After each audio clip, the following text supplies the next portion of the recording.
Europe is evolving. Learn how in Parlamento.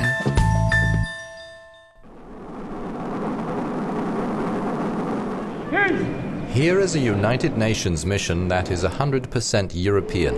3,700 soldiers under a UN mandate are charged with securing a vast, volatile portion of Chad and the Central African Republic, or CAR, refugee zones. The head of operations is Irish, and 14 countries are contributing troops to EUFOR here. The EU High Representative for Common Foreign and Security Policy is proud of their performance. I would like to say that if more people have come here to see what is being done here, I think the support in the member state will be growing. The EUFOR Chad CAR operation is the biggest the EU has ever organized. Yet the bloc has already placed forces in 17 theatres of tension on 4 continents in the past 5 years. That means 10,000 men and women in military uniform and 3,000 police and paramilitaries.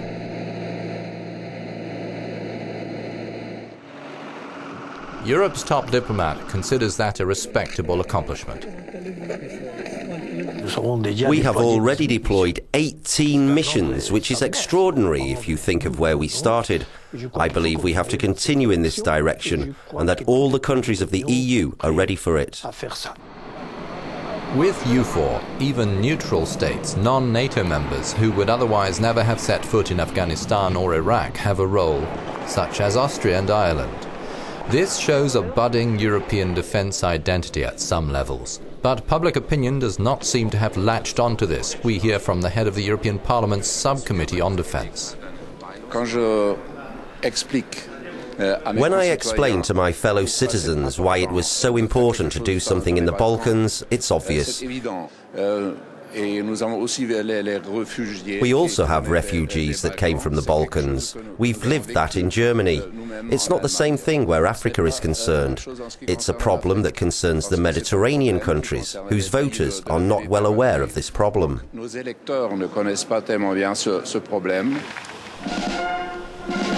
bulk of the EU force in Chad is French. Germany is absent. That's not to contest Europe's defence identity, it's because of German domestic politics. Britain's position is more ambiguous. It hasn't been in on the EU's bigger missions. The Franco-British Saint-Malo Agreement on European defence in 1998 raised hopes.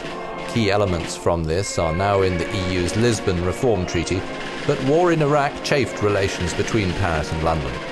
10 years after Saint-Malo, President Sarkozy wants to show the EU partners his faith in the transatlantic relationship. He's been sending signals to Washington. He's even lofted the possibility of reintegrating France into NATO's military command structure. That pullout goes all the way back to General de Gaulle. Today's French Minister of Defense says a page has turned.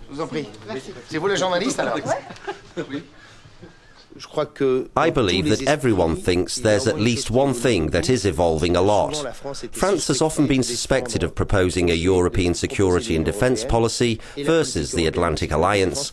I believe that now everybody has understood that the one is not incompatible with the other. On the contrary, if we wanted a more European Atlantic Alliance, European defence would have to have more structures and more forces. This line of talk caught the Americans' attention. The US ambassador to NATO confirms that President Bush made that known at the recent Alliance Summit in Romania.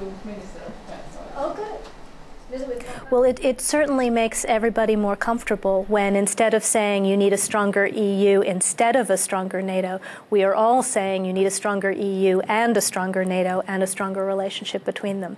So instead of pulling in opposite directions, we're now pulling together.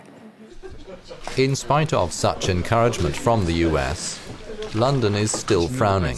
But others faithful to the US, such as Poland, have already made clear they intend to participate fully in a European defence. We think a second European pillar should be added, other than NATO, which has been our mainstay for 18 years.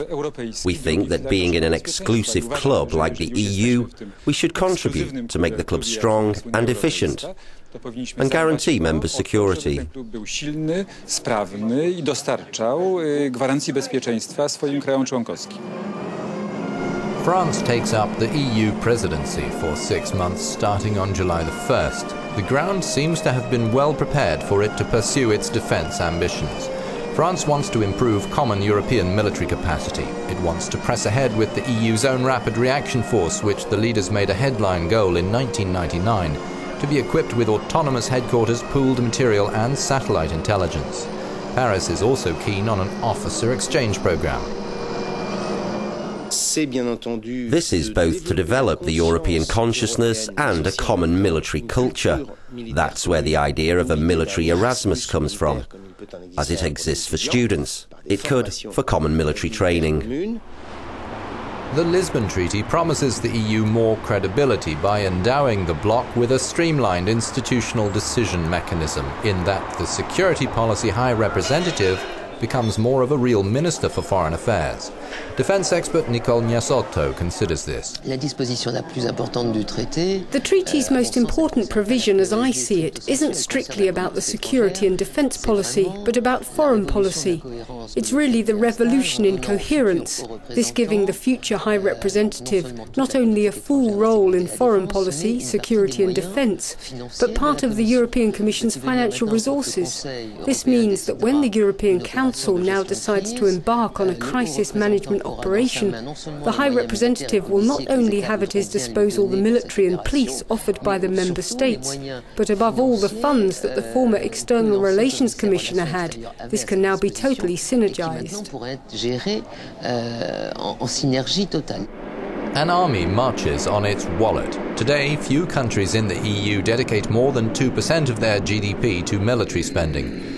Having worked in a future defence policy brainstorming group for President Sarkozy, Gnasotto has studied the possibility of a communal defence budget. Defence policy operations today have a total aberration to deal with in the financing system. We have a system where the more troops you put on the ground, the more you pay. Obviously, when you're a big country like Germany, you have two difficulties in the Bundestag: the political aspect of sending out the troops, plus the spending aspect. And when you don't put any troops in, like the British for several years, where you don't pay anything. When the next negotiations on the multi-annual EU budget are launched, the bloc's members will have to decide how much money they want to put towards soft power abroad, such as trade and humanitarian aid, and how effectively they can develop hard power, armed men.